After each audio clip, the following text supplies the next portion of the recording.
드리는 것은 무엇을 드리느냐가 중요하다는 거예요. 어제 보면요, 예배를 드리다 보면요, 굉장히 텍스트 중심으로 드립니다. 굉장히 낯설어요. 왜 그러냐? 우리는 그동안 받는 거에만 익숙했기 때문에 그래요. 정말 예배 드릴 때 우리가 가서 뭘 합니까? 하나님께 오늘 말씀을 배우겠다, 이런 거죠. 그런데요, 제가 어제 가셨던 신촌교회 부목사입니다. 아니, 부목사가 아니라 협동목사죠. 제가 드리는 좌석은 지정석이 있습니다. 저 꼭대기에 왼쪽에 드립니다. 저희 같은 사람이 앞에서 드리면 담임목사님 부담스럽죠. 그러니까 뒤에서 올라가서 드리는데, 목사님이 막 설교를 하세요. 막 설교를 하시고, 설교가 딱 끝나면 뭘 하죠? 기도하죠. 기도를 탁 하고 탁 해서 눈을 딱 떠보면 어떻게 됩니까? 주위에 사람들이 없어요. 뭡니까? 설교 마치고 바로 가는 거죠. 자, 여러분, 이게 좀 생각을 해봐야 돼요. 여러분, 우리가 예배에 있는 하나하나의 순서는요, 계시와 응답이 지금 서로 만나는 그 현장이에요. 그런데 나는 하나님의 말씀만 듣고 가겠다라고 하는 거는 난 내 것만 받고 가겠다라고 얘기하는 거죠. 그렇기 때문에 이 예배가 우리가 온전히 드리는 예배가 될 수가 없다는 겁니다. 물론 그분들은 일찍 가야 주차장도 잘 빠지고 식당 줄도 일찍 서고 뭐 이렇게 되겠죠. 어찌되었든 이 자기 주심의 계시와 간구가 응답이 잘 형식적으로 이루어지는 것이 우리에게 가장 좋은 예배죠. 자, 그런데요, 어제 드린 예배와 우리 예전에 대해서 한번 생각을 해봅시다. 자, 예배라는 것이 있고요, 예전이라는 것이 있어요. 예배는 무엇이냐? 바로 개인적인 감성에 호소하고요, 그 다음에 회중의 체험을 강조하고요, 그 다음에 형식이나 구조보다 내용을 강조하고요, 효과적인 전도 방법이다. 이게 무슨 얘기냐? 자, 우리 개신교는요, 전부 예배라고 합니다. 영어로는 worship이라고 하죠. 그런데 우리가 어제 드렸던 예배는 우리가 예배라고 하지 않고 전문적으로 예전이라고 합니다. 영어로는 리터지라고 하죠. 자, 예배와 예전의 차이점을 먼저 지금 얘기를 하는 거예요. 예배는요, 우리 개신교 예배는 감정적입니다. 굉장히 감성에 호소해요. 그래서 회중의 체험을 강조하죠. 그래서 하나님께서 우리에게 오시는, 임재하시는 그 경험을 굉장히 강조하면서 바로 하나님과의 관계를 쉽게 형성시키고요. 그렇기 때문에 형식이 중요한 게 아니라 내용이 중요합니다. 여러분, 찬송가를 부르다가요, 목사님들 필 받으시면 어떡하죠? 예, 3절 부르시다가 한 병 더 부르시겠습니다, 이렇게 하죠. 예, 그러면 목사님들이 부르는데 주번호 한 번만 나왔는데 왜 목사님 두 번 부르십니까? 하고 손 딱 들고 할 사람이 아무도 없다는 거예요. 그렇죠? 그렇게 해도 된다는 거죠. 목사님들 가끔 설교하시다가 은혜 받으시면 찬송 안 합시다. 내 해주의 보혈은 하면서 하잖아요. 자, 그러니까요, 우리가 하나님께 드리는 형식이 중요한 게 아니라 그 안에서 맞는 내용이 중요하다는 거죠. 그래서 굉장히 전도에 효과적입니다. 집회가 굉장히 용이한 그러한 예배 방법이라는 거죠. 반면에 어제 드렸던 예전이라는 거는요, 바로 이성으로 이해할 수 있는 예전문이에요. 바로 어제 받으신 바로 문서, 텍스트로 받은 것을 중심으로 드린 예배라는 거죠. 자, 이건 굉장히 오랜 전통이 있습니다. 여러분, 초기 기독교 예배가 어떻게 됐는지 굉장히 궁금하시죠?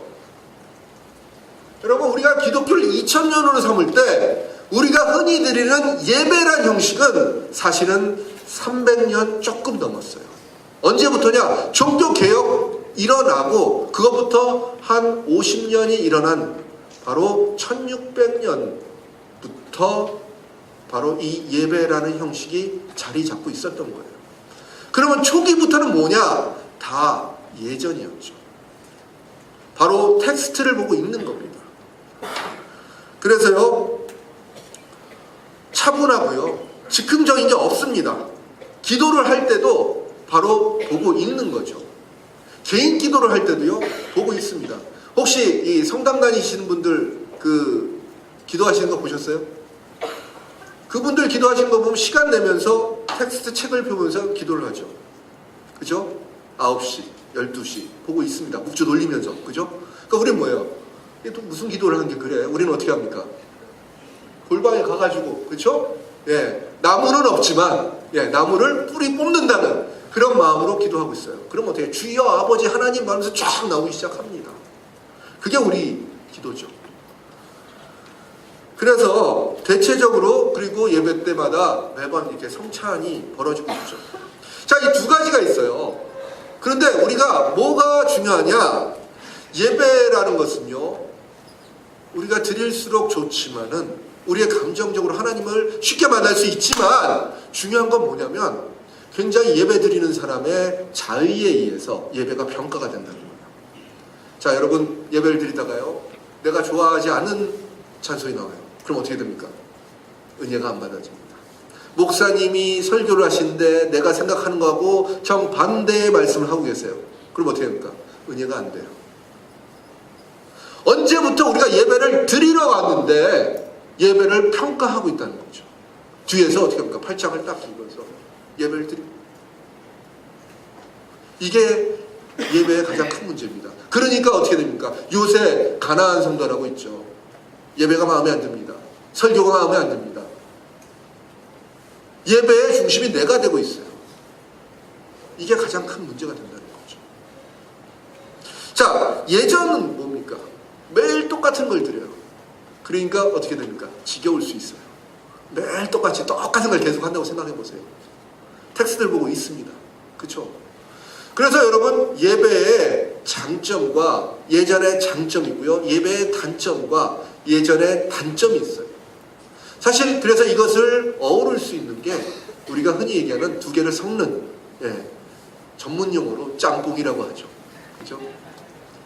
그러니까 두 개를 섞는데 여기에서는 개신교의 가장 강점인 설교와 회중의 참여가 중심이 된 예배를 중심으로 하고요. 그 다음에 형식을 어느 정도 잡아주면서 그리고 언어적 그리고 비언어적 요소들을 섞는 그런 예배들이 조금 더 우리에게는 필요하다라고 볼 수 있다는 겁니다. 자, 예배의 구성을 보면요, 예배라는 이렇게 큰 그릇이 있을 때요, 예배는 바로 언어적인 요소와 그리고 비언어적인 요소가 있습니다. 이것이 합쳐질 때 예배는 온전한 계시와 응답이 된다는 거죠. 자, 개신교에서는요, 언어적 요소가 굉장히 강합니다. 그렇죠? 물론 그렇지 않은 경우도 있겠지만, 하지만 예전에서는 비언어적 요소도 상당히 들어간다는 거죠. 자, 그러면 이 두 가지에 대해서 한번 우리가 집중적으로 생각을 해봅시다. 자, 예배에서의 언어적 요소입니다. 자, 언어적 방식은요, 인간의 의사소통에서 가장 중요한 소통입니다. 지금 제가 여러분과 하는 것도 언어적 요소입니다. 지금 여러분 제 얘기를 듣고 있죠. 그 다음에 제가 준비한 텍스트를 보고 있죠. 이게 다 언어예요. 그래서요, 눈으로 읽혀지는 문자와 선포되지는 말씀, 그 다음에 기도, 이런 것들을 회중이 읽고 들으면서 의미를 해석하는 과정에서 거기서 하나님의 현현, 하나님의 나타나심과 우리의 응답을 표현하는 거죠. 그래서 이 방법은요, 한국의 기독교에서도 흔히 바로 사용되는 형식입니다. 우리 예배에서 늘 보는 그런 형식이에요. 말로 때운다, 이렇게 볼 수 있겠죠.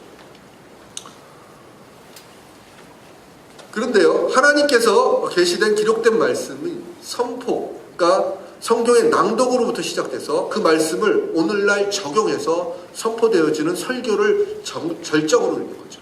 그래서 여러분, 말씀의 예전, 우리가 얘기하는 우리 예배의 중심은 우리는 늘 뭐냐? 설교라고 생각합니다. 그래서 아까 같이 제가 말씀드렸잖아요. 설교만 들으면 나가도 된다고 생각하는 거예요. 왜? 난 가장 중요한 걸 다 했다고 생각을 하기 때문에 그렇다는 거죠. 그래서 하나님께서 드리는 기도와 찬양, 이것도 마찬가지로 우리 언어적인 텍스트로 되어 있습니다. 물론 찬양은 텍스트에다가 곡을 붙였기 때문에 조금 다르긴 합니다만, 어찌되었든 이 텍스트를 가지고 하나님께서 어떤 분인 것을 알게 한다는 거죠. 자, 우리가 전문 용어로 제가 이렇게 외래어를 쓰면은 여러분 다 싫어하시겠는데요. 뭐 할 수 없습니다. 중요한 거기 때문에 그렇고요. 렉스 오란디, 렉스 크레덴디란 말이 있어요. 예. 저는 이런 어려운 말이 나오면 좋아합니다. 왜냐하면 제가 먹고 사는 중요한 하나의 방법이기 때문에 그렇죠. 예. 이게 뭐냐면 예배의 법이 신앙의 법을 형성시킨다는 의미예요. 자, 무슨 얘기냐? 여러분은 예배를 통해서 하나님을 알게 됐습니다. 그 예배를 통해서 우리가 신앙이 형성이 된다는 거예요. 여기 여러분들 중에서 혹시 나는 성경 공부를 하거나 아니면은 신학 공부를 해서 하나님을 만났다 하시는 분 있어요? 예, 감사합니다. 아무도 없네요. 예. 제가 원하던 의도된 답이 나왔습니다. 무슨 얘기냐? 대부분 우리가 하나님을 경험하게 된 것은 어떤 방향이든지 전부 예배를 통해서입니다. 수련회를 가서 기도를 했든 부흥회에서 하나님께 기도를 하든 아니면 내가 예배를 드리면서 하나님의 말씀을 들으면서 마음에 감동이 왔든 어찌되었던 예배라는 형식을 통해서 우리는 하나님을 만나게 됩니다. 그리고 예배를 통해서 하나님을 알게 되고 하나님을 믿는 신앙이 자라게 된다는 거죠. 그래서요, 가장 중요한 게 아까 얘기해 부주님은 예배에서 어떠한 하나님이 계시되느냐가 우리의 신앙에 굉장히 많은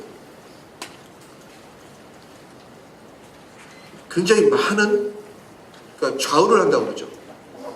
여러분, 우리 기도를 특히 생각을 해보세요. 저한테 강의를 들으신 분들은 늘 제가 이런 얘기를 하지만 기도할 때요, 개신교 예배를 드릴 때 기도할 때 장로님들 나와서 기도합니다. 근데 기도의 양을 우리가 양을 따질 수 없지만은 예를 들어서 100%라고 따질 때 80%는 뭐예요? 간구입니다.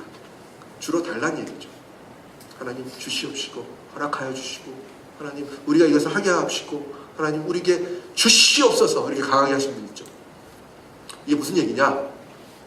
여러분, 기도를요 우리가 은연중에 남의 기도를 보고 배웁니다.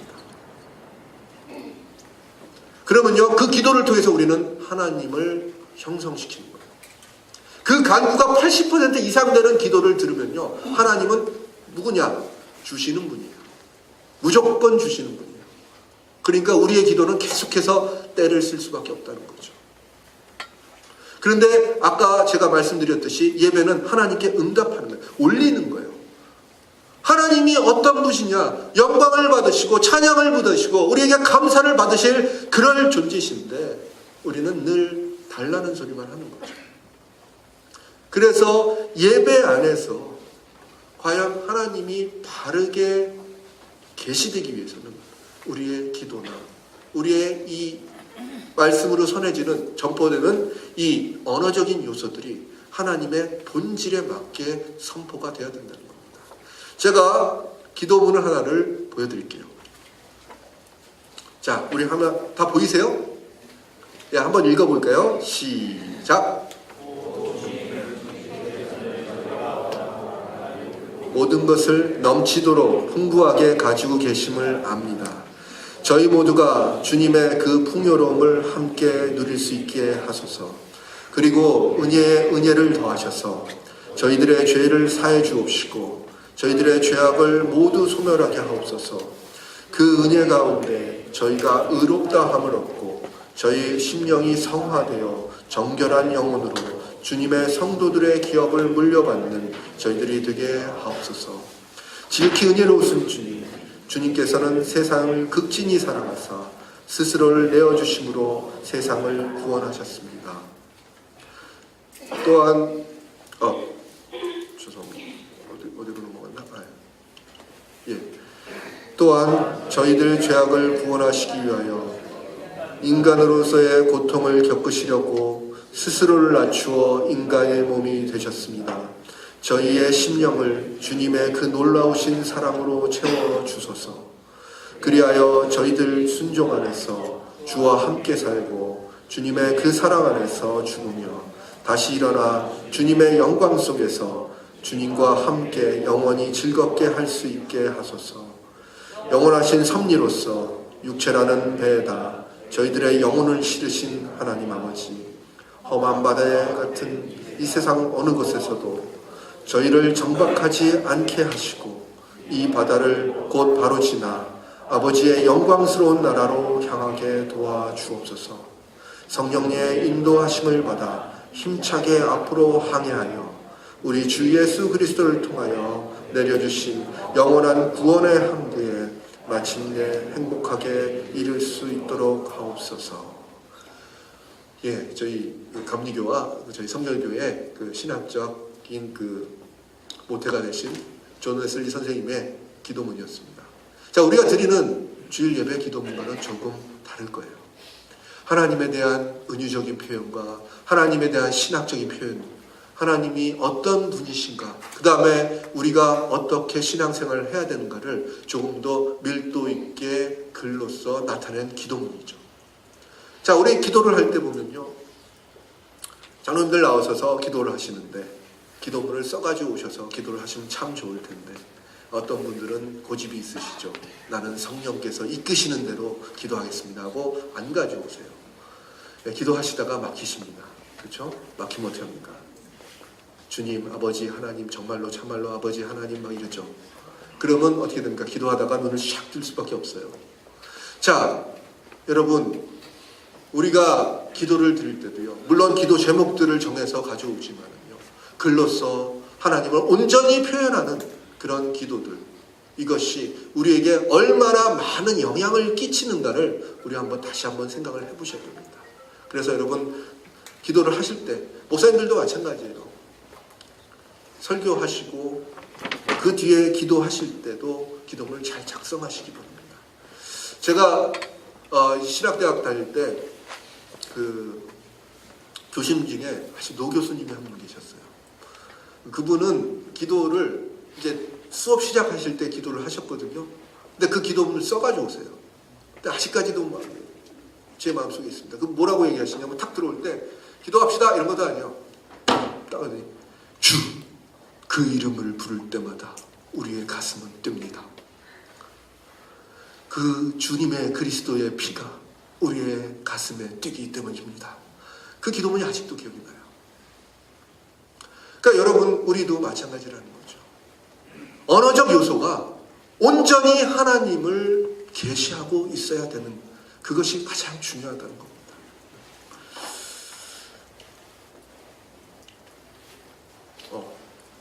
예, 그래서요, 기도는요, 오히려 하나님께 영광을 돌리고 감사를 드리고 찬양을 드릴 때 하나님께서 어떤 분이심을 알게 해주고요, 물론 우리가 올려지는 기도문도 마찬가지예요.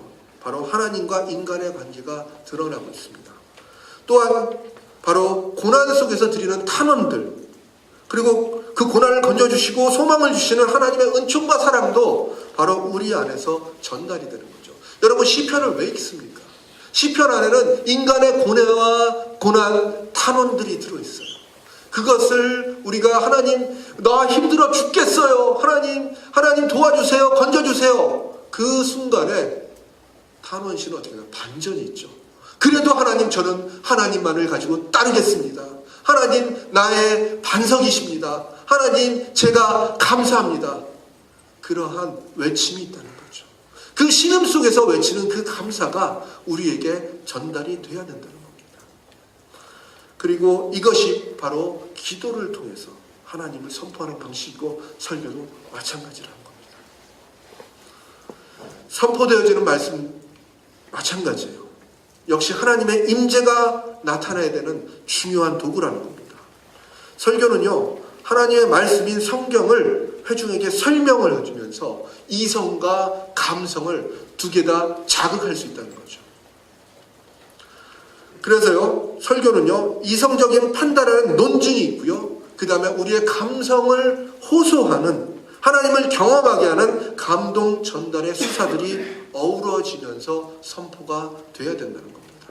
너무 짠해도 안 되고요, 너무 하나님께 가는 것을 1, 2, 3 이렇게 강의하듯이 해도 어렵다는 거죠.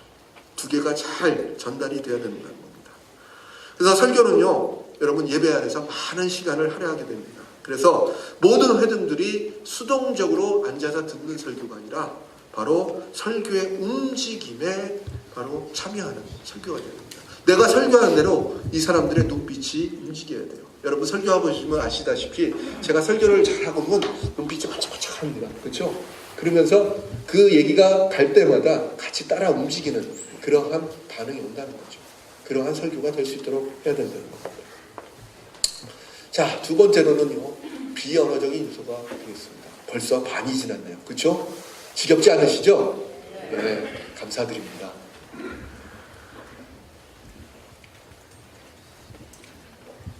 자, 예배에서 비언어적인 요소를 통한 방법은요, 인간의 5가지 감각을 이용한 방법입니다.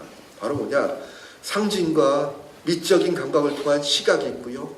또 음악적 요소들을 이용한 청각이 있습니다. 그 다음에 먹는 미각이 있고요. 냄새를 맡는 후각이 있고요. 그 다음에 만져보는 촉각이 있습니다. 그리고 더 넓게 보면요, 바로 예배를 드리는 사람들의 행위와 몸짓이 같은 이런 다양한 방법으로 이루어진다는 거죠. 주로 여러분 이성과 감성을 분리하면서 언어적 요소, 이 사용하는 언어적 요소에 비해서요, 이 비언어적 요소는요, 이성과 감성을 동시에 자극한다는 이점이 있습니다. 그래서요, 사실 비언어적인 요소는요, 예배에서 대체적으로 독립적으로 사용되지 않고 언어적인 요소와 비언어적인 요소가 함께 같이 가면서 사용이 된다는 거죠. 아까 제가 말씀드렸죠. 전문 용어로 짬뽕이라고 같이 섞이면서 사용이 된다는 겁니다. 자, 그러면요, 예배의 비언어적인 요소 근거는 첫 번째로 뭐냐면 미학입니다. 미학. 자, 여러분 아름다운 교회를 하나 보여드릴게요. 이게 MIT 교회, 그러니까 MIT 대학 아시죠? 매사추세츠 인스티튜트 오브 테크놀로지. 매사추세츠 공대죠. 예. 거기에 있는 채플이죠. 여러분 보시면 알겠지만요, 둥근, 이거 흑백 사진입니다. 이렇게 빨가요. 그러니까 둥근 예배당 안에 위에다가 뭘 뚫어놨어요? 창을 뚫어놓고요. 그리고 거기서 빛이 내려오게 하고 이런 그 내려오는 조형물을 달았습니다. 바로 하나님의 임재하심을 공간으로 나타낸다는 거죠. 자, 두 번째로는요, 바로 일본의 홋카이도에 있는 무레교회입니다. 여러분 굉장히 유명한 교회죠. 그래서 여러분 이걸 찾으러 홋카이도로 가시면요, 예, 이것밖에 없습니다. 그래서 예, 뭐 한 그 삿포로에서 뭐 차 타고 뭐 한 2시간 3시간 가야 되는데 저도 안 가봤어요. 근데 딱 가면 이것밖에 없어요. 근데 이게 굉장히 유명한 건축물 중에 하나죠.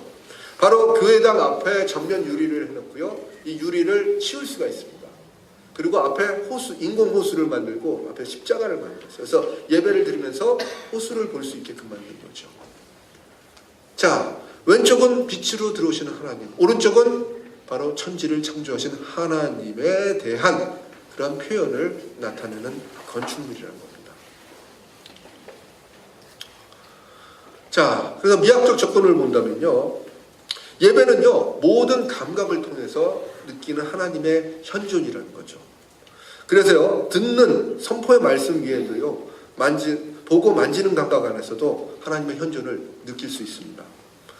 그래서 여러분, 인간은요, 아름다움을 느끼는 감각이 있어요. 이걸 미학이라고 하죠. 미학. 이것을 연구하는 게 미학이라고 하는데요, 하나님은 예배 안에서 우리에게 아름다움으로 현현되고요, 예배는 하나님의 아름다움을 표현해야 되는 거예요. 여러분, 우리의 신앙인들의 아름다움의 극치는 하나님의 현현하심입니다. 그렇기 때문에 하나님의 거룩하심은요, 세상의 어떤 아름다움보다도 형언할 수 없는 아름다움입니다. 그렇기 때문에 예배에서는 이 아름다움을 경험하는 것이 매우 중요하다는 거죠. 그래서 전통적인 미학적인 접근 방법에서는요, 바로 빛과 어두움을 통해서, 그러니까 하나님은 임재를 빛으로 나타내고요, 그 다음에 하나님의 부재를 나타내는 것은 어두움입니다. 그래서 여러분 건축을 보시면요, 창을 다 위에다 달았어요. 그래서 빛이 어디? 위에서 아래로 내려오게끔. 빛은 어둡잖아요. 바로 세상을 비추시는 하나님을 교회 건축에서 표현을 했다는 거죠. 그 다음에 두 번째로는 소리와 울림과 침묵입니다. 천상의 소리를 나타내는 그 찬양들이 있어요. 여러분, 동방교회는요, 항상 지붕이, 뚜껑이 돔이죠. 그것은 어떻게 됩니까? 우리가 찬송을 할 때 이 돔을 통해서 돌리게 됐어요. 주님께서 여러분과 함께 하십니다가 아니라 주님께서 여러분과 함께 하십니다. 계속 돌게 돼 있죠. 이 찬양으로 하나님의 임재하심, 그 다음에 임재를 기다리는 침묵, 그리고 임재를 알리는 신호들이 있어요. 어제 우리 그 성찬할 때 종친 거 드셨잖아요. 땡 하고 울리잖아요. 이런 것들이 소리로 나타내는 바로 방법들이고요. 세 번째는 아까 그 무례교에서 봤듯이 창조 세계와 예배. 그래서 자연 속에서의 예배당, 예배당과 창조물, 그 다음에 창조에 감사하는 인간의 창조들. 그러니까 여러분, 자연 안에서 인간의 창조물인 예배당을 건축한다는 것은 창조 안에 또 창조고 감사에 대한 또 창조라는 거죠. 그래서 예배당이 어떻게 대형화되는 게 중요한 게 아니라 바로 하나님의 창조 세계와 잘 어우러지는 것이 중요합니다.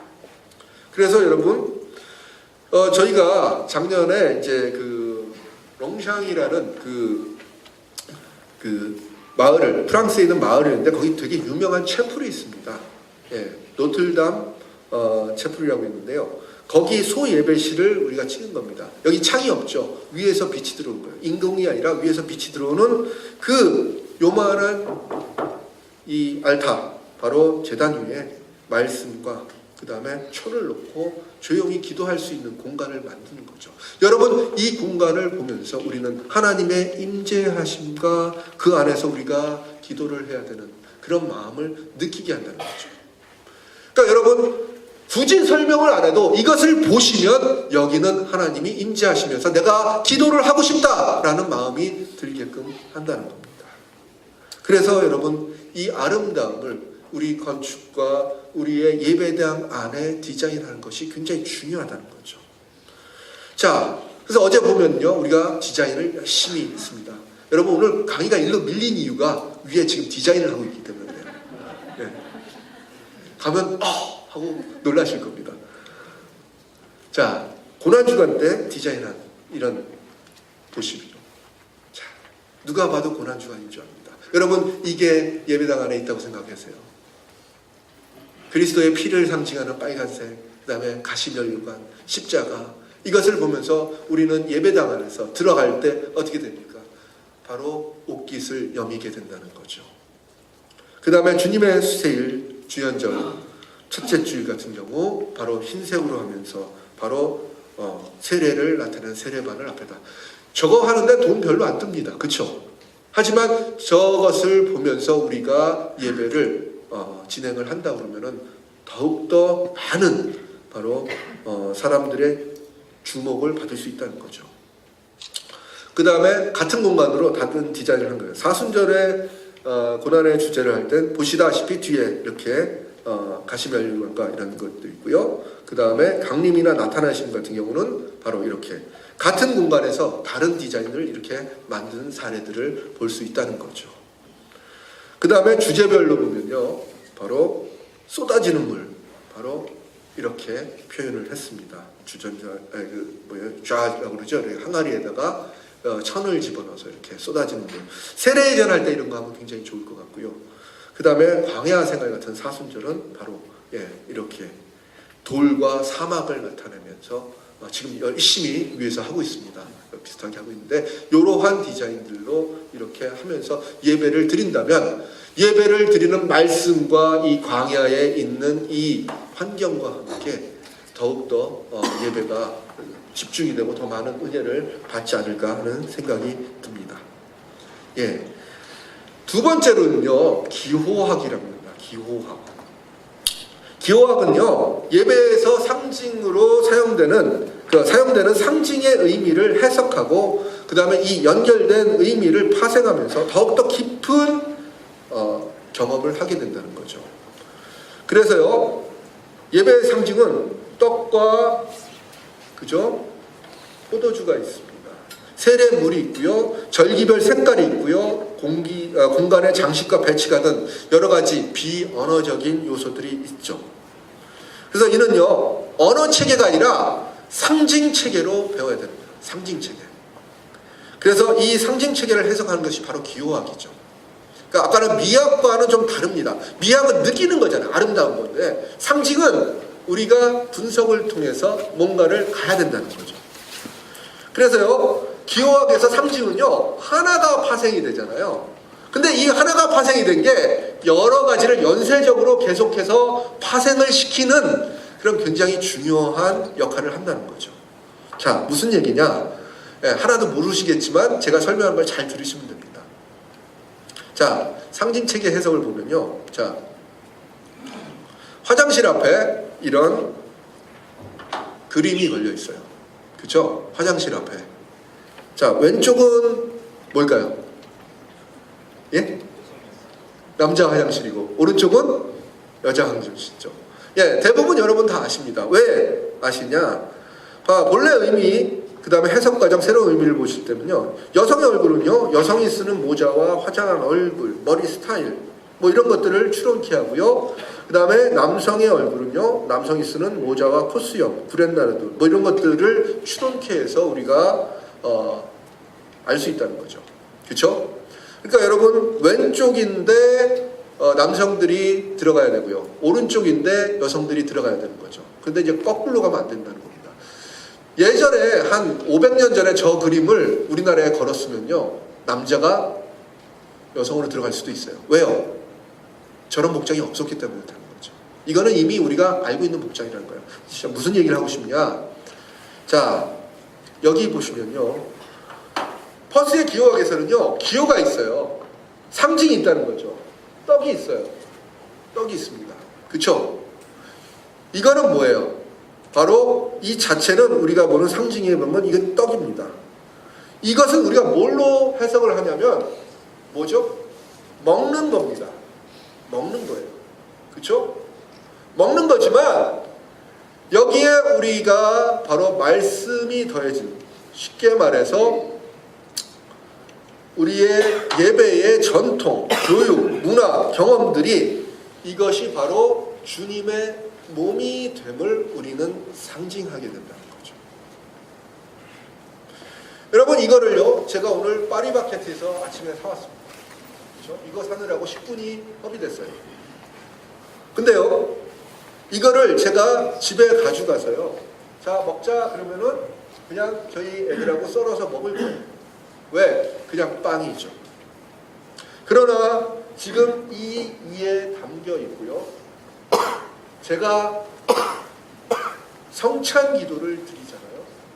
그러면 이것은 단순한 빵이 아니라 우리에게는 주님의 몸이 된다는 거죠.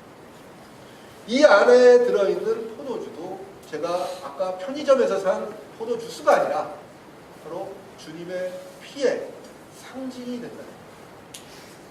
이것이 우리에게 상징 체계라는 거예요. 자, 그래서요, 상징 체계 예배에서는요, 가장 중요한 건 성찬이죠.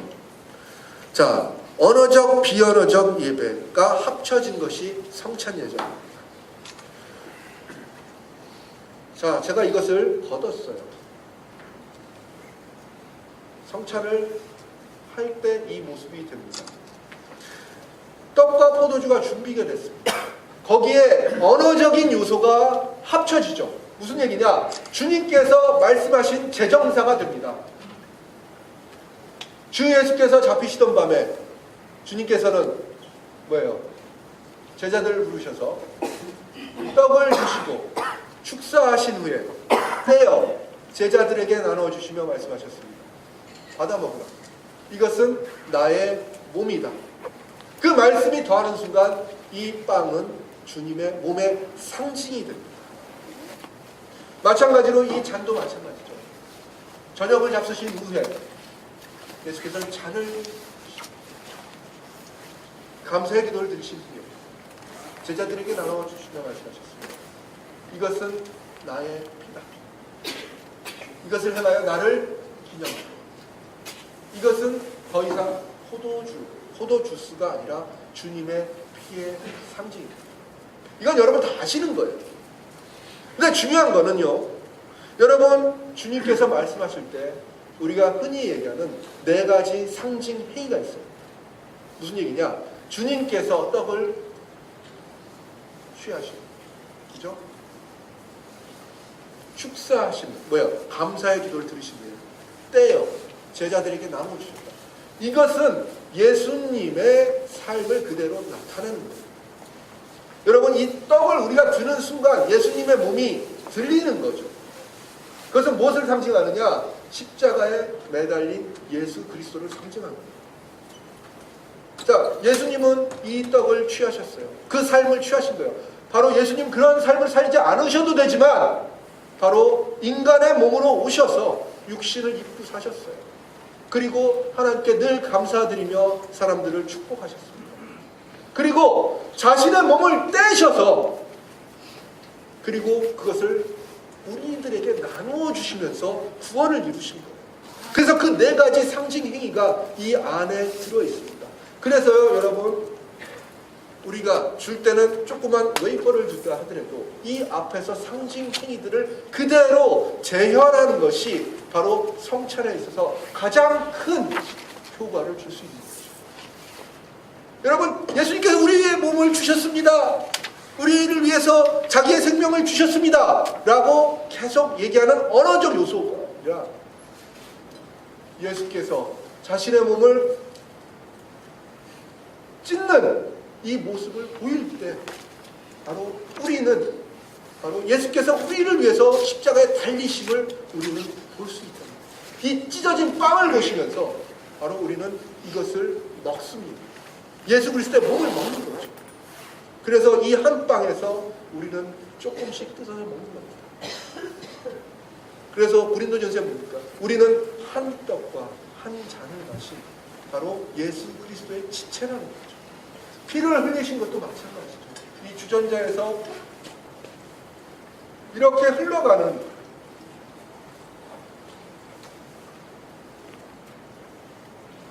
이 포도주를 예수께서 우리에게 흘리신 그 피를 우리는 간접적으로 경험합니다. 여러분, 이것이 하나의 심볼이지만요, 이 심볼의 행위를 더하면서 여러 가지 행위들이, 의미들이 계속해서 파생되고 있다. 그래서 여러분, 우리가 성찬을 하면요, 시간이 없습니다. 그러니까 어떻게 해요? 빨리 약식으로 하죠. 그리고 나와서 먹어야 되는데 친절하게, 장로님께서 어떻게 하죠? 배달을 가시죠. 스탠 성찬기에 철가방에 배달을 가시잖아요. 배달통도 아니고, 그죠? 왜? 우리는 배달의 민족이니까. 너무 친절하죠. 그런데 그런 모습들이 우리가 받을 수 있는 은혜의 모습들을 조금 더 나아 감소시킵니다. 자, 그래서요, 계속해서 의미가 생성이 되죠. 죄송합니다. 제 것만 누르고 말이죠. 그 다음에 나오는 것이 음악 예술이죠. 자, 시간이 없어요. 빨리 해야겠습니다. 시간을 못 맞추는 것도 참, 그죠? 자, 예배 음악 잘 아시다시피 예배 음악의 가사는요, 곡조 있는 기도와 신학으로 이루어졌어요. 그렇죠? 그래서 전체적인 예배와 동일한 가사가 이루어져야 되는 거고요. 그리고 예배 음악은 기도고요, 신학이고, 계시고요, 응답이고, 고백이고, 모든 정황을 담는 탄원이 돼야 된다는 겁니다.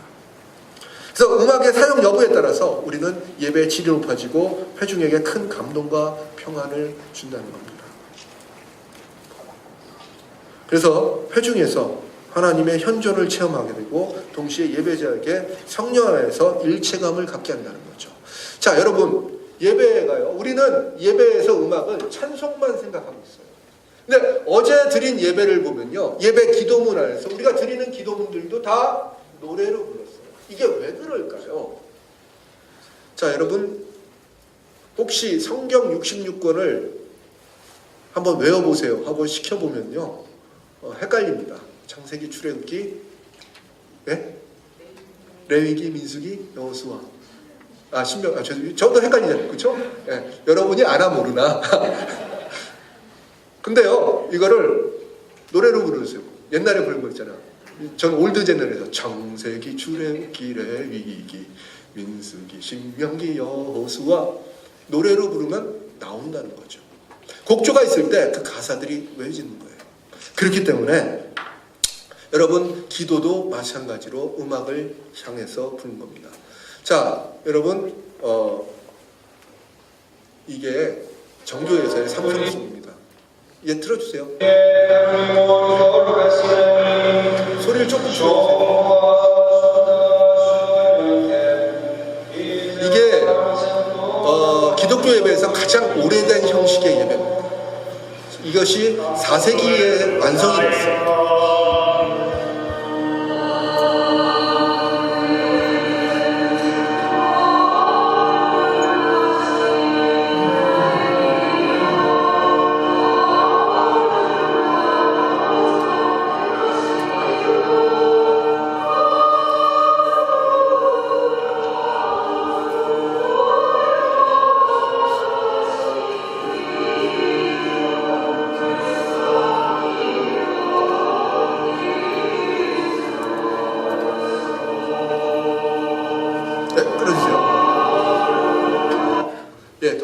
지만 시간이 없습니다. 자, 보시면요, 기도로 노래로 기도를 하고 있어요. 물론 이제 회중이 하는 게 아니라 찬양대가 하고 있지만요, 그 기도를 우리가 들으면서 하나님이 어떠한 분인가를 우리가 알게 한다는 거죠. 그래서 여러분 비언어적 요소인 음악에서도요, 우리는 하나님께 기도를 할 수 있습니다. 어제 우리가 그 연도를 하면서 우리의 응답의 찬송을 계속해서 불렀어요. 끼리에 같은 것도 마찬가지잖아요. 주여 불쌍히 여겨 주시옵소서. 예, 그 노래를 들으면 정말 주님께서 불쌍히 여기실 것 같아요. 예, 목소리가 너무 불쌍하잖아요. 그렇죠? 어제 우리 조경 교수님 이렇게 선창을 하시는데 정말 불쌍히 목이 막 가라앉으셔가지고 하나님께서 정말 불쌍히 여겨주실 것 같아요. 그러니까 여러분 이런 것들이 우리가 마음을 다해서 하나로 합쳐지게 하는 효과를 가지고 있다는 거죠. 뭐가? 음악이 그렇다는 거예요. 그래서 예전 안에서의 음악도 저 가톨릭 아니야? 아닙니다. 아까도 제가 얘기했지만 이미 초기 기독교부터 동방교회와 서방교회가 나누어지기 전부터 이미 이런 음악이 존재하고 있었다는 거, 이런 형식이 존재하고 있었다는 거죠. 왜? 우리가 드리는 거를, 하나님께 드리는 요소들을 조금 더 열심히 한 마음으로 한 목소리로 하기 위해서 그렇게 했다는 겁니다. 자, 그 다음에 우리가 봐야 되는 게 몸짓과 행위예요. 인간의 소통 기술은요, 언어적 체계뿐만 아니라 비언어적인 행위를 통해서 하는데, 그것이 바로 뭐냐면 제스처와 몸짓입니다. 여러분, 제스처나 몸짓이 없는 언어 소통은요, 굉장히 답답합니다. 여러분, 목사님 설교를 하시는데요, 30분 내내 이루고 설교를 하셔보세요. 뭐 이렇게 하신 분도 있죠. 주님께서 우리에게 말씀하셨습니다. 똑똑히 얘기를 해도 굉장히 답답해 보입니다. 그렇죠? 아무리 열심히 해서, 그래서 주님께서 우리에게 보혈을 쏟아 주셨습니다, 이렇게 얘기를 해도 굉장히 답답해 보이는 거죠. 이렇게 할 때 뭐가 되느냐? 진정성 있게 보이려면 어떻게 됩니까? 우리의 몸이 같이 가야 돼요. 주님께서 우리에게, 이거 너무 강하지만 이런 식으로 가야 조금 이렇게 간다는 거죠. 그래서요, 몸짓이 없는 소통은요, 인간의 감정을 충분히 전달할 수가 없습니다. 그래서요, 예배에서 하나님께 응답하는 부분은요, 반드시 언어적 표현뿐만 아니라 비언어적인 행위와 몸짓으로 표현될 수 있습니다. 그렇죠? 가장 쉽게 되는 것이 바로 뭐냐면 하나님께 나아감이에요. 여러분, 성찬을 할 때 왜 나와서 받으라고 하시는 줄 아세요? 이게 아까 얘기했지만 배달이 아니라 내가 하나님께로 가서 받는 거예요. 내가 나온다는 거는요, 바로 예수님께서 우리를 위해서 이렇게 몸을 찢으신 것을 우리가 배우러 나오는 거예요. 여러분이 여기서 나온다는 얘기는요, 나도 그렇게 살겠습니다 하는 결단을 하고 받아 먹으러 나오는 거예요. 그것이 신앙의 결단이라는 거죠. 결단의 행위로서 나아갑니다. 여러분, 어제 정신이 없으셨죠? 왜? 앉았다 일어나느라고. 일어나잖아요. 이게 뭡니까? 하나님께 좀 더 경배를 드리기 위해서 우리가 일어서서 예배를 드리는 겁니다. 여러분 동방정교회 가시잖아요. 지금 우리나라는 모르겠지만 다른 나라 종방교회 가면 의자가 없어요. 계속 서서 드립니다. 그러니까 하나님께 존경과 감사와 영광을 드리기 위해서 일어서서 예배드리는 그것이 하나의 우리의 다 몸집이시라는 거죠. 그 다음에 여러분 성경에 보면요, 춤추며 노래하라 이렇게 합니다. 이는 시편에서도 자주 등장하죠. 여러분 춤추는 거 잘 못하시죠? 예. 근데 여러분 우리가 어느 정도 이것들을 좀 생각을 하고 춤과 몸짓으로도 표현을 해야 됩니다. 주일학교 때는 열심히 했어요. 그죠? 제가 주일학교를 9년을 했습니다. 그래서 딱 보면 알죠. 예, 율동 잘하는 사람들 보면 아시잖아요. 손이 어떻게 돼요? 눈이 손에가 있어야 돼. 이렇게 율동하면 안 돼. 그죠? 이렇게 하면서 쫙 해서 이렇게 해서 이렇게 가야죠. 그죠? 근데 이것이 뭐냐? 나의 마음을 다해서 하나님께 온 마음을 다해서 올려드리는 거죠. 그래서요, 사실은 뭐 무질서한 행위와 몸짓보다는요, 예배를 방해하지 않는 절제된 동선과 다 함께 따라가는 움직임이 행위로서의 예배를 구성하게 한다는 거예요. 이렇게 얘기하니까 참 좀 그런데 예전에 저희 교회 다닐 때 어떤 집사님이 계셨어요. 어떤 집사님은 찬송만 나오면 춤을 추시는데, 예, 그 춤을 아무도 모르는 춤. 우리 교회에 춤을 추라는 얘기가 없었어요. 근데 혼자 춤을 추시는데 굉장히 좀 안쓰러운 게 이러고 춤을 추십니다. 다 좋은데, 그분이 다 좋은데 반경 2m 안에서 예배를 못 드려요. 뒤에서 보면 이렇게 되는 거죠. 그러니까 자기는 성령의 역사를 인해서 계속 춤을 추신다고 하는데 굉장히 옆에서는 이렇게 문제가 되죠. 그래서 여러분 절제된 하지만 다 함께 따라할 수 있는, 물론 앞에서 말씀을 우리가 춤으로 표현할 수는 있어요. 이따가 우리 이화여자대학교에서 드린 예배가 바로 그런 예배입니다.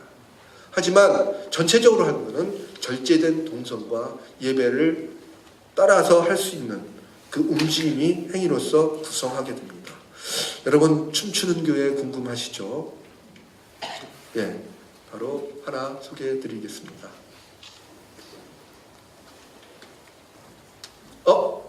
틀어주세요. 예. 여기는 이제 샌프란시스코에 있는 리사의 그레고리 성공의 교회. 여기는 춤추는 교회로 유명한데 이날이 이제 부활절이에요. 그래서 부활 찬송을 하면서 즐거워하면서 찬송을 하고 있다는 거죠. 그닥 그렇게 과한 동선은 아니지만 자기가 부활을 기뻐하는 그런 마음으로 같이 춤을 추고 있어요.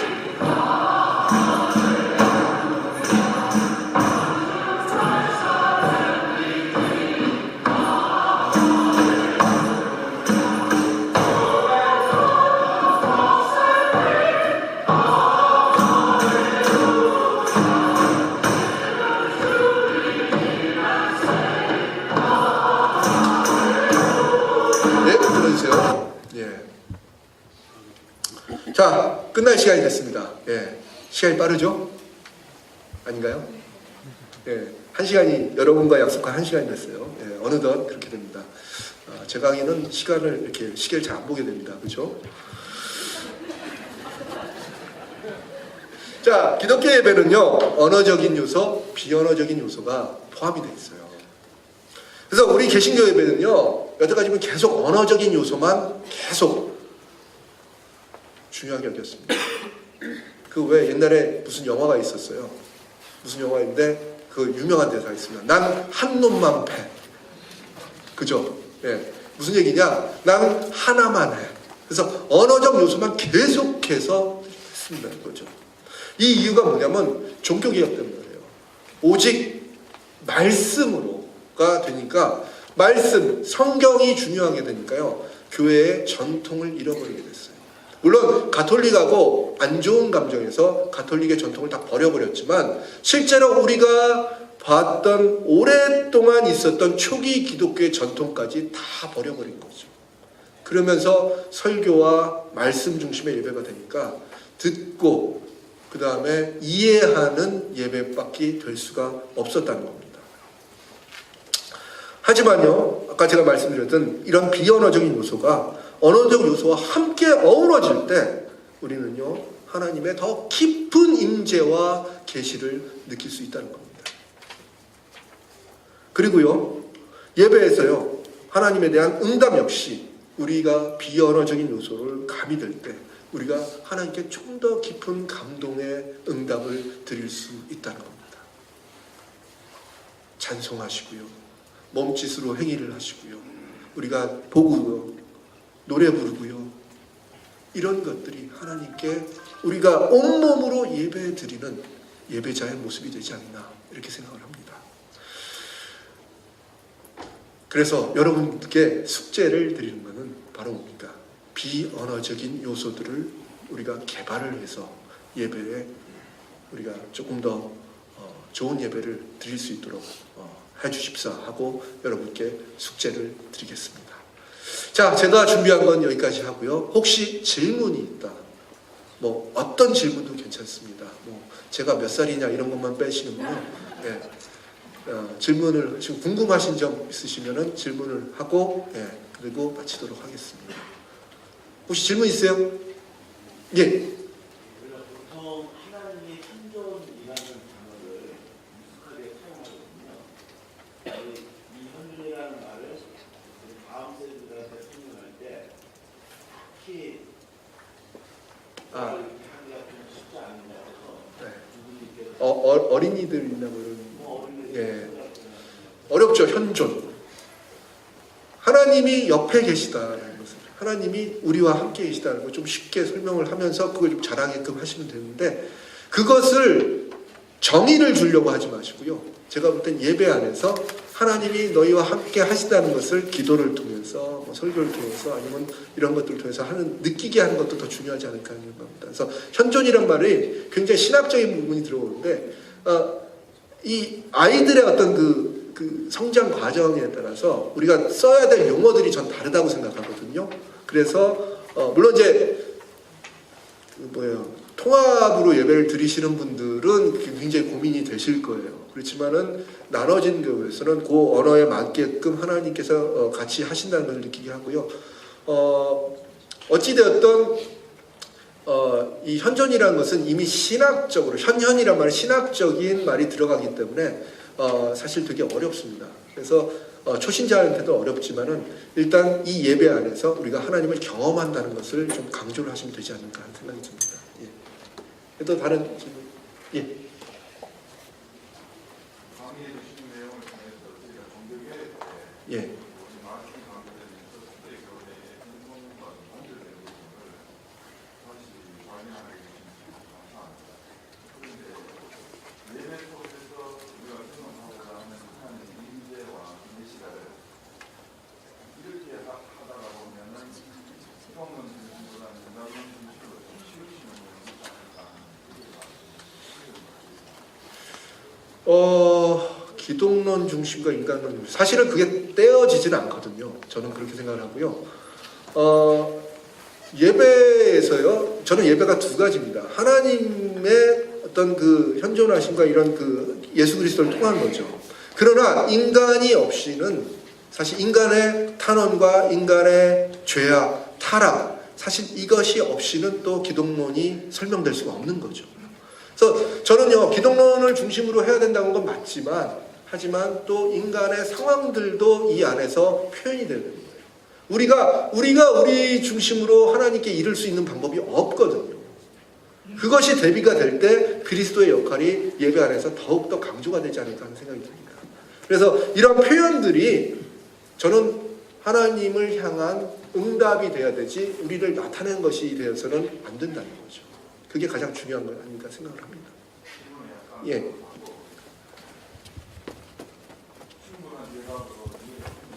예.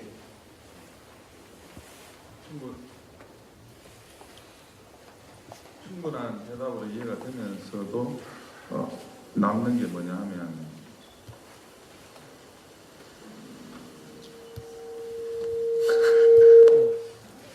그냥 말씀하셔도 될 것 같아요.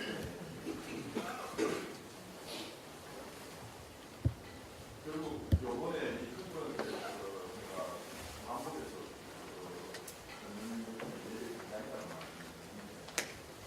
디자인에 대해서 무슨 얘기인지 알겠습니다. 우리가 임의적으로 이것을 만들어내지 않느냐 이 얘기죠. 그래서 저희는요, 사실은 그렇게 하긴 하는데, 그렇게 되면 설교도 디자인이죠. 저는 그렇게 생각합니다. 설교도 설교자의 기획과 의도가 있다는 거죠. 모든 예배는 디자인이 다 돼 있어요.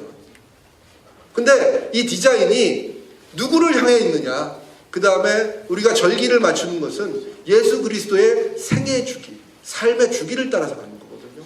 그렇기 때문에 오히려 이 디자인이 조금 더 제가 볼 때는 더 목사님이시지만 기독론적이다라고 볼 수 있다는 거죠. 그거를 좀 생각하시면 좀 그런 위험성도 저도 알고 있습니다만, 그러니까 디자인을 무엇을 위해서 하느냐 그거죠. 예수 그리스도를 조금 더 우리가 다감각적으로 표현하기 위해서 이렇게 한다, 이렇게 생각을 하셨으면 좋겠습니다. 제가 느끼는 거는 오감을 이용해서 하나님의 모든 것들이 이제 인간의 환경과 문화 속에서 나오는 것이고, 이것이 지향하는 방향이 기독론으로 가는 것이다. 그렇죠. 우리가 다른 말로 사는 인간이기 때문에 이런 예배에 사용되는 모든 것들이 충분히 소통할 수 있는 요소들을 사용하되 그것을 가지고 방향은 오직 예수 그리스도를 드러내는 것. 이것이 아마 감사합니다. 정리를 잘했어요. 강의 말씀 잘 들었습니다. 제가 궁금했던 것은 좀 구체적으로 침묵이라는 요소를 설교 중에 좀 사용할 수 있는 팁이나 그런 예하고 구체적으로. 근데 목사님들도 설교하다 침묵하시잖아요. 그러니까 그 잠깐의 침묵이 사람들을 다시 한번 생각을 하게 하는 거죠. 제가 설교 앞도 가르치는데 매번 얘기하라고 하지 않아요. 매번 얘기하면 개그맨이죠. 그렇죠? 말 빨리 하는 그 사람이잖아요. 근데 침묵은 바로 뭐예요? 사람들에게 다시 한번 생각하게 하는 거죠. 예를 들어서 있는 거죠. 그것이 예수 그리스도의 십자가의 사건입니다. 하고 약간 10초 정도 침묵을 주면은 거기에 대해서 묵상을 할 수 있게 하는 시간들이 된다는 거죠. 그러니까 언어적 표현도 마찬가지로 침묵은 그 말을 되새기게끔 합니다. 물론 아까 이제 기도를 할 때 침묵을 하면서 하나님의 그 말씀의 움직임을 기다리는 거죠. 설교 같은 경우는 침묵하기가 되게 어렵지만 갔다가 침묵하다 갔다가 침묵하다 하면서 우리는 그것을 통해서 조금 더 하나님의 임재를 다른 방향으로 더 느낄 수 있게 하는 거고, 예배에서의 침묵은 주로 기다림이죠. 그 다음에 개인 기도를 할 때 자기의 기도를 할 수 있게끔 하는 시간을 준다는 거. 여러분 죄 고백을 하시고 침묵기도 하잖아요. 근데 침묵기도를 하는데 침묵기도를 왜 하게 합니까? 내 퍼스널, 내 개인적인 죄를 하나님께 올리라는 거죠. 그거 내가 얘기하면 옆 사람 다 듣고, 하나님은 용서해 주시면 옆 사람 용서가 안 돼요. 그죠? 그러니까 침묵으로 하나님께 기도를 한다는 겁니다. 근데 그거는 설교라고 하는 영역 속에서 언어적, 비언어적 요소를 사용함에 있어서 설교의 대부분 시간 언어적 요소로 할애를 하게 되는데, 비언어적 요소를 사용할 수 있다면 그것이 가지는 긍정과 부정의 측면을 설명해 주시고, 리터지컬한 교회 전통 속에서 설교라고 하는 포인트 속에서 비언어적 요소가 사용되어진 예들이 있는지. 이런 거죠. 설교에 관심 많으시군요, 역시. 사실은 리터지를 지향하는 교회들은요, 설교 시간이 짧습니다. 여러분 성당에 가셔도 강론을 10분 이상 안 해요. 그 다음에 성공회 목사님들도 설교를 굉장히 짧게 하십니다. 그러니까 그것은 텍스트보다는 다른 기도의 텍스트와 비언어적 요소를 하는데, 개신교는 설교를 거의 예배의 반 가까이 사용합니다. 저는 이게 잘못됐다고 생각하지 않고 오히려 개신교의 강점이라고 생각합니다. 하나님의 말씀을 듣는 거죠. 다만 비언어적인 요소를 사용하는 데 있어서는요, 굉장히 익숙치는 않지만 요새 들어서요, 이런 건 있습니다. 바로 뭐냐? 그림을 보여주면서 그 그림을 통해서 설교를 하거나 영상을 보여주거나 아니면 성찬을 행할 때도 이런 것들이 있죠. 그런 거에 대해서는 조금 더 뭐라 그럴까요? 이 언어적인 요소와 비언어적인 요소가 효과적으로 하나님 말씀을 전달할 수 있다는 거고요. 특히 이제 설교 최근 들어서 이제 설교학의 동향은요, 언어적 요소를 비언어적 요소로 만드는 게 중요하다는 거예요. 무슨 얘기냐? 텍스트를 선포를 합니다. 설교를 선포를 하는데 그 선포하는 텍스트가 머릿속에 이미지로 남게 설교를 한다는 거죠. 내러티브를 하든 뭐 여러 가지 내 페이지를 하든 그림을 묘사하게끔 한다는 거예요. 그게 제가 볼 때는 그 텍스트가 가진 단점을 더욱더 극복하는 일이라고 생각을 합니다. 여러분 설교를 들으면요 머릿속에 그 그림들이 그려지죠. 그 묘사들이 사실은 설교에 있어서 가장 적절한 그 비언어적 요소를 사용한다는 겁니다. 우리 설교는요 항상 보면 명제 중심입니다. 명제 중심이란 건 뭐냐? 대명제가 나오는 거죠. 첫째, 둘째, 셋째 이렇게 나오는 거예요.核심 포인트를 딱딱딱 집어주는 거죠. 이거는 텍스트가 될 수밖에 없어요. 여러분 이런 구조는요 논문을 쓰는 구조입니다. 그렇죠? 논문을 쓰는 구조예요. 소논문 쓰는 구조죠. 그러니까 우리는 설교를 이렇게 하면서 매일같이 30분의 논문을 듣고 있어요. 30분이 넘죠. 어떤 목사님들은 막 30분 약 얘기하고 첫째 이러죠. 짜증나죠. 그리고 셋째 하면 우리가 암묵적으로 끝내야 되는데 지금 못 끝내고 있잖아. 그지? 셋째 하면 암묵적으로 끝내야 되는데 넷째 뭐 하나만 더 뭐 이렇게 추가하면서 이렇게 하죠.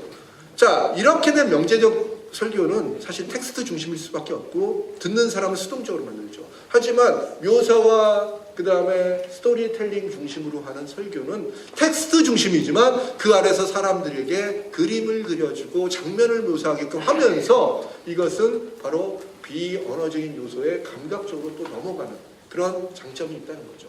이것을 잘 하시면은 적절히 잘 하시면 예배의 전체적인 구성에 맞지 않을까 하는 생각이 듭니다. 그래서 여러분 설교도요 예배의 흐름과 주제에 맞게 그 설교의 스타일이 같이 가야 되는 것이 저는 좋다고 생각을 합니다. 질문이 답이 되셨는지 잘 모르겠습니다. 예. 더 질문을 받고 싶지만 끊으렵니다. 저는 안 끊으면은 혼나니까 제 강의 여기까지 하고요. 들으려고 수고하셨습니다. 감사합니다.